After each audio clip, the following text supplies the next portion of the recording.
नमस्कार दोस्तों, मैं अशोक सिंह राजावत आपके अपने गोल स्टडी यूट्यूब चैनल पर आपका हार्दिक स्वागत करता हूं। आज मैं आपके लिए एक टॉपिक लेके आया हूं। वो दिख रहा होगा आपको स्क्रीन पे, परमाणु। जो परमाणु होता है वो भौतिक विज्ञान और रासायनिक विज्ञान होता है, उसका सम्मिलित रूप होता है एक तरीके से, जो सम्मिलित चैप्टर है। तो आज हम इसका अध्ययन करेंगे परमाणु के बारे में। देखिए, सबसे पहले तो देखते हैं कि जो परमाणु होता है वो होता क्या है। परमाणु की परिभाषा के ऊपर चलता है कि परमाणु होता क्या है।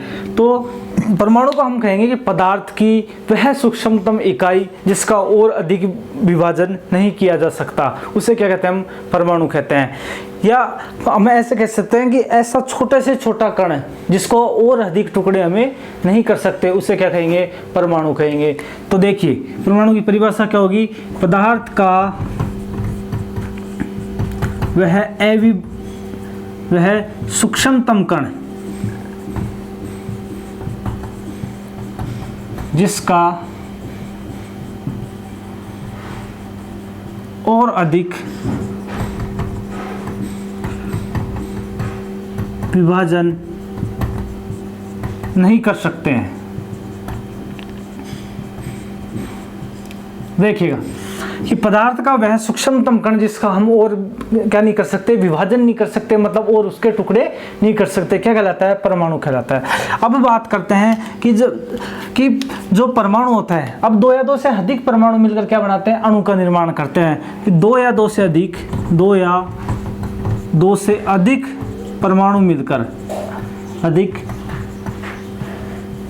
मिलकर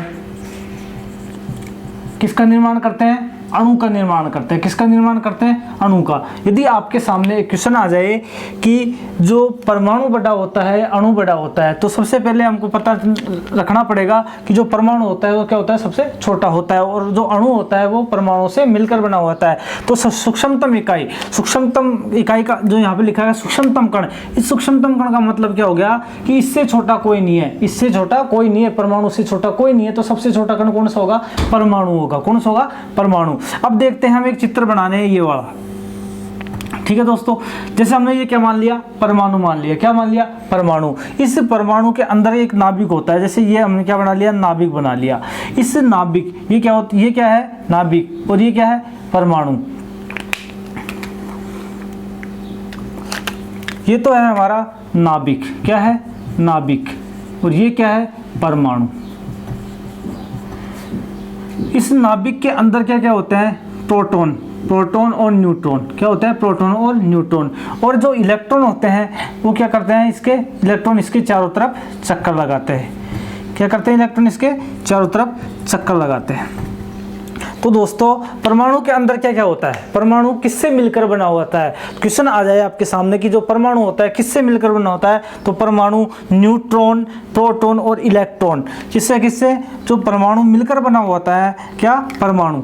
जो परमाणु होता है, जो एटम होता है, किससे मिलकर बना होता है, किससे मिलकर बना होता है, इलेक्ट्रॉन से। किससे, इलेक्ट्रॉन से, प्रोटॉन से, और अंतिम होगा न्यूट्रॉन से। किससे, न्यूट्रॉन से।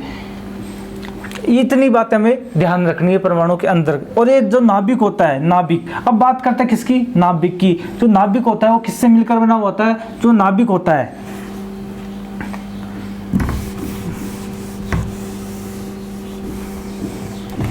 देखिए, जो नाभिक होता है, ये तो था परमाणु। अब और हम बात करते हैं अब नाभिक की। किसकी, नाभिक की। अब जो नाभिक होता है, नाभिक के अंदर क्या होते हैं, प्रोटॉन व न्यूट्रॉन। नाभिक के अंदर क्या होता है, प्रोटॉन और न्यूट्रॉन। तो ये था हमारे परमाणु के बारे में। कि जो हम एक बार वापस देखते हैं कि सबसे पहले जो हमने क्या बताया कि परमाणु की परिभाषा बताई कि परमाणु की परिभाषा क्या होती है। परमाणु किसे कहते हैं कि पदार्थ की वह अविभाज्य इकाई जिसका और अधिक विभाजन नहीं कर सकते, क्या कहलाती है, परमाणु कहलाती है। अब बात करें कि परमाणु किस किस से मिलकर बना होता है। परमाणु होता है जो इलेक्ट्रॉन, प्रोटॉन, न्यूट्रॉन से मिलकर बना हुआ होता है। जो इलेक्ट्रॉन होते हैं इसको E- से व्यक्त करते हैं, प्रोटॉन को P+ से, और इसको N से व्यक्त करते हैं। किससे, N से व्यक्त करते हैं। जो परमाणु होता है जो इलेक्ट्रॉन, प्रोटॉन एवं न्यूट्रॉन से मिलकर बना होता है। और जो नाभिक होता है, परमाणु के अंदर क्या स्थित होता है, नाभिक होता है। अब ये नाभिक होता है जो किससे मिलकर बना होता है, प्रोटॉन और न्यूट्रॉन से। और प्रोटॉन और न्यूट्रॉन को, किसको, प्रोटॉन और न्यूट्रॉन को सम्मिलित रूप से क्या नाम दिया, न्यूक्लियन। क्या नाम दिया, न्यूक्लियन। यदि आपसे क्वेश्चन पूछा जाए कि जो न्यूक्लियन होता है वो क्या होता है, न्यूक्लियन के अंदर कौन कौन होता है, तो न्यूक्लियन के अंदर क्या होगा, प्रोटॉन होगा और न्यूट्रॉन होगा। क्या होगा, प्रोटॉन और न्यूट्रॉन। आपसे पूछा जाए कि परमाणु के अंदर क्या क्या होता है, इलेक्ट्रॉन होता है, प्रोटॉन होता है और न्यूट्रॉन होता है। आपसे क्वेश्चन पूछा जाए कि नाभिक के अंदर क्या होता है, नाभिक के अंदर प्रोटॉन न्यूट्रॉन, या प्रोटॉन न्यूट्रॉन की जगह दूसरा नाम आ सकता है न्यूक्लियन। क्या आ जाता है, न्यूक्लियन। ये था दोस्तों हमारे परमाणु के बारे में। अब हम बात करते हैं कि जो खोज, इनके द्रव्यमान के बारे में, इनके आवेश के बारे में एवं इनके खोजकर्ताओं के बारे में अपन बात करते हैं। देखिए,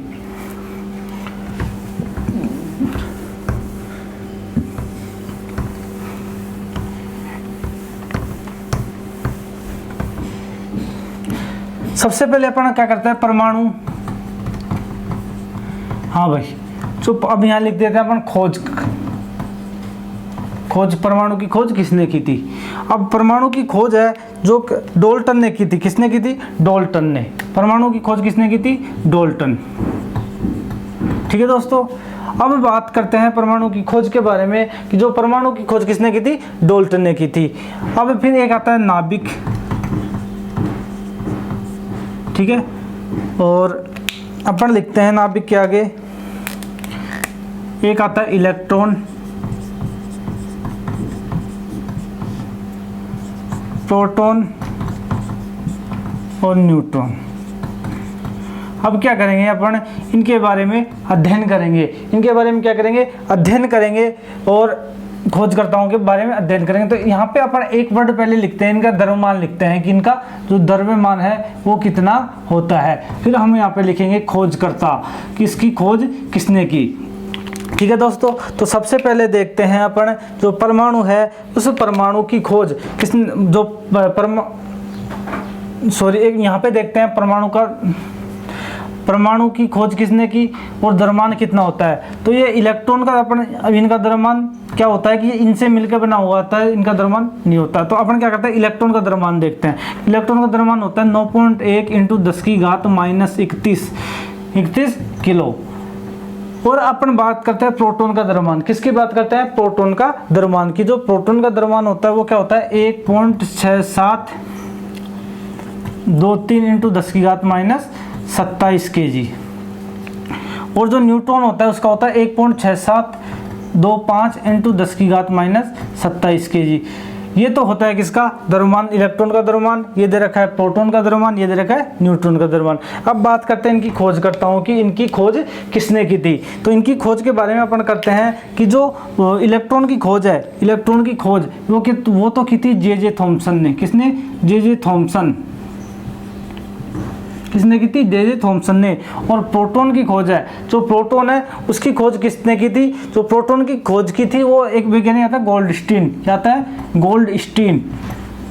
या अपन उसके बारे में देखते हैं कि जो प्रोटॉन की खोजकर्ता का नाम तो आता है गोल्डस्टीन, और लेकिन जो नाम आता है वो आता है रदरफोर्ड। क्या नाम आता है, रदरफोर्ड। तो यहाँ से क्वेश्चन बनता है आपके सामने, यदि आपके क्वेश्चन में प्रोटॉन की खोजकर्ता के बारे में, इसने तो क्या की थी, खोज की थी, और इसने क्या दिया था, नाम दिया था। क्या दिया था, नाम दिया था। लेकिन यदि क्वेश्चन में आपके पास यदि गोल्डस्टीन आ रहा है तो आप गोल्डस्टीन को सही करोगे, और यदि क्वेश्चन में गोल्डस्टीन ना आकर रदरफोर्ड आ रहा है तो फिर इसको सही करोगे। यदि दोनों ही आ रहे हैं तो फिर आप इसको सही करोगे।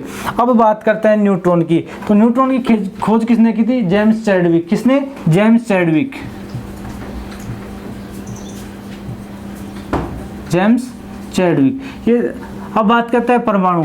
जो परमाणु की खोज है, परमाणु की खोज किसने की थी। जो परमाणु की खोज हमने बताया किसने की थी, डाल्टन ने। किसने, डाल्टन ने। और नाभिक की खोज किसने की थी, रदरफोर्ड। किसने की थी, रदरफोर्ड ने। ठीक है दोस्तों, ये थी हमारे खोजकर्ताओं के बारे में कि जो परमाणु होता है उस परमाणु की खोज किसने की, डाल्टन ने। और नाभिक की खोज किसने की, रदरफोर्ड ने। और इलेक्ट्रॉन की खोज किसने की, जे थॉमसन ने। प्रोटॉन की खोज किसने की, गोल्डस्टीन ने। ठीक है दोस्तों, और न्यूट्रॉन की खोज किसने की, जेम्स चैडविक ने। अब उसके बारे में अपन देखते हैं कि जो परमाणु हो गया, नाभिक हो गया, इलेक्ट्रॉन हो गया, प्रोटॉन हो गया, न्यूट्रॉन हो गया। अब अपन उसके बाद देखते हैं इनके द्रव्यमान की। क्या देखते हैं? द्रव्यमान कि जो इलेक्ट्रॉन होता है उसका द्रव्यमान कितना होता है? 9.1 × 10⁻31 kg। और प्रोटॉन का द्रव्यमान क्या होता है? 1.6723 × 10⁻27 kg। और जो न्यूट्रॉन का द्रव्यमान होता है 1.6723 × 10⁻27 kg। और इलेक्ट्रॉन को जे थॉमसन ने, इसकी गोल्डस्टीन ने की थी और नाम रदरफोर्ड ने दिया था। और न्यूट्रॉन था, उसकी द्रव्यमान होता है वो होता है 1.6723 × 10⁻27 kg। और जेम्स चैडविक ने क्या किया था? इसकी खोज की थी। ये था दोस्तों हमारे, यहाँ से हमारे एक क्वेश्चन मिलता है, यहाँ से हमें एक क्वेश्चन जरूर मिलता है। तो इस वाले चैप्टर में से हमारे क्या हो जाता है? एक क्वेश्चन पक्का हो जाता है। अब हम कुछ तत्व अब बात करते हैं मुक्त इलेक्ट्रॉनों की तरफ। किसकी तरफ? मुक्त इलेक्ट्रॉनों की तरफ। कि जो इलेक्ट्रॉनों के आधार पर हम पढ़ते हैं चालक, कुचालक और अचालकों के बारे में भी अपन बात करते हैं। तो एक बात करते हैं मुक्त इलेक्ट्रॉन। क्या? मुक्त इलेक्ट्रॉन। तो देखते हैं मुक्त इलेक्ट्रॉन क्या होता है। देखिए, मुक्त इलेक्ट्रॉन वह इलेक्ट्रॉन होता है कि ऐसा इलेक्ट्रॉन जो नाभिक से बंधा हुआ नहीं रहता। किससे बंधा हुआ नहीं होता? नाभिक से बंधा हुआ नहीं रहता। नाभिक से बंधा हुआ नहीं रहता। अब इस मुक्त इलेक्ट्रॉन के आधार पर जो पदार्थ में विद्युत धारा या पदार्थ की प्रकृति होती है या पदार्थ के गुण होते हैं, पदार्थों की प्रकार के बारे में अपन देखें तो कितने प्रकार के होंगे? 3 प्रकार के। कितने प्रकार के? 3 प्रकार के। कौन कौन से? सबसे पहले देखते हैं तो चालक, चालक, कुचालक और अर्धचालक। चालक, कुचालक और अर्धचालक। अब अपन किससे बात करते हैं? मुक्त इलेक्ट्रॉन। देखिए, मुक्त इलेक्ट्रॉन को एक बार वापस समझा देता हूं कि अपना ये क्या है? कोई भी परमाणु है। इस परमाणु के चारों तरफ क्या चक्कर लगा रहा है? इलेक्ट्रॉन चक्कर लगा रहा है। क्या चक्कर लगाता है? इलेक्ट्रॉन चक्कर लगाते हैं।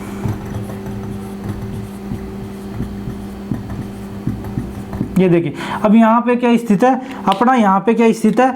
यहाँ पे अपना नाभिक स्थित है। इस नाभिक में न्यूट्रॉन और प्रोटॉन होते हैं। तो ये बाहर का जो इलेक्ट्रॉन है, बाहर का जो ये इलेक्ट्रॉन है, ये क्या होता है? यदि नाभिक से बंधा हुआ नहीं रहता, नाभिक से बंधा नहीं होता या इस पर नाभिक का बल नहीं लगता, नाभिकीय बल नहीं लगता इस पर। कौन सा बल? नाभिकीय बल। इस पर नाभिकीय बल नहीं लगता है, नाभिकीय बल का मान कम होता है। ये इलेक्ट्रॉन इस नाभिक से अधिक दूरी पर होता है, तो ये इलेक्ट्रॉन क्या हो जाता है? मुक्त हो जाता है, फ्री इलेक्ट्रॉन हो जाता है। कैसा?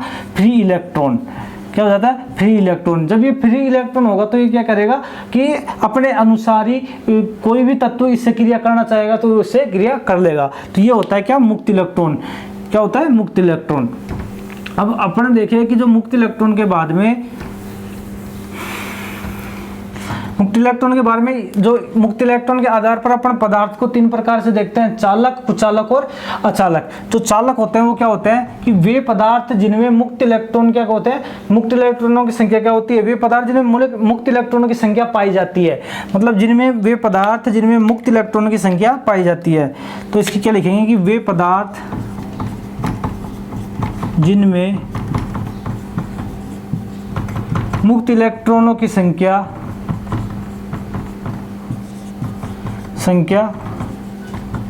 पाई जाती है। पाई जाती है। मुक्त इलेक्ट्रॉनों की संख्या कैसी होती है? अधिकतम होती है। कैसे होती है? अधिकतम।